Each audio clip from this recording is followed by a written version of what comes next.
declaring a war on the government, signing a letter calling on them to scrap the Rwanda plan and then mocking any MPs who dare to question him. The strangest thing is that Lineker earns millions of pounds for doing barely any work, so you might think he would identify with Conservative MPs.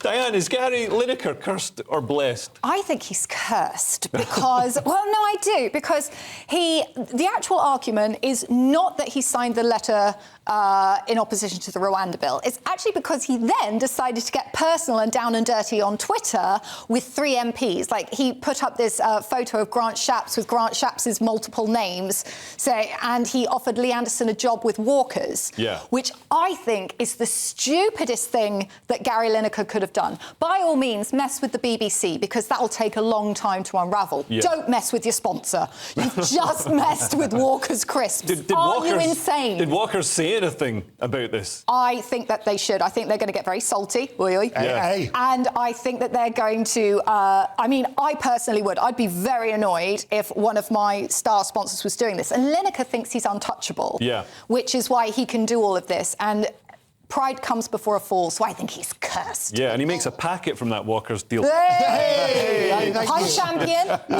I mean, Gary Lineker, he used this defence in court. He said, my political activism, my tweets, or his lawyers said on behalf of him, mean that I'm not a regular BBC employee. And he managed to sort of weasel his way out of a £4.9 million tax case with HMRC. Well, it's very simple, and actually, he's right. The one thing we have to do, it's simple to weasel your way out or whatever, but the principle is this, is that we have to get it right, and as you've wisely said, he wasn't being told off because of breach of policy for what he said about signing the Rwanda thing, because they said that's consistent with the policy. You're allowed, he's a non-news presenter, and therefore he's allowed to have his views. The complaint that they had is calling a man with a wig on, a man with a wig on.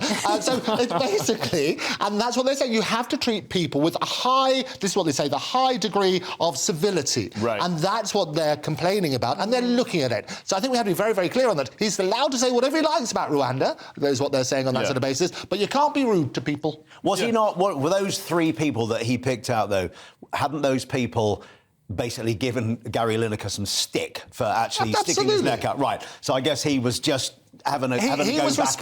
He was responding in his own way. I mean, in a way, it's really good that he actually did come out and say what he thought, because, of course, they all had to sign a document basically saying, you're not allowed to do this, you're a BBC employee. So, and you kind of go, well, OK, he can talk about sport, but I'm sure he can talk about anything else. He's a normal human being, a private citizen, right? So hopefully freedom of speech. But so I was worried that he might be gagged, but he did come out and say, but for which he had been suspended, of course. So now he was, I suppose, I suppose he could be antagonising his employees once over again. The guy that might be the next DG. Samir Shah. Yeah, thank you very much indeed, sir. My learned colleague, he was saying, I think he's slightly in dodgy territory, but I don't think what he actually said was wrong. No, I read that the other way. I read Samir Shah's interview, because also, just to go back to your previous point, just because a group of politicians give you jip on Twitter, that doesn't mean that you should respond. You know, never feed the trolls. And also, those politicians are not held in place by that BBC policy. And I thought it was a bit dodge that Samir Shah, during his interview with the government, because let's remember that it's the government that appoints the BBC Director General, he was going, oh, yes, well, I think we should look at the policy. Do I get the job if I get rid of Gary Lineker? Wink.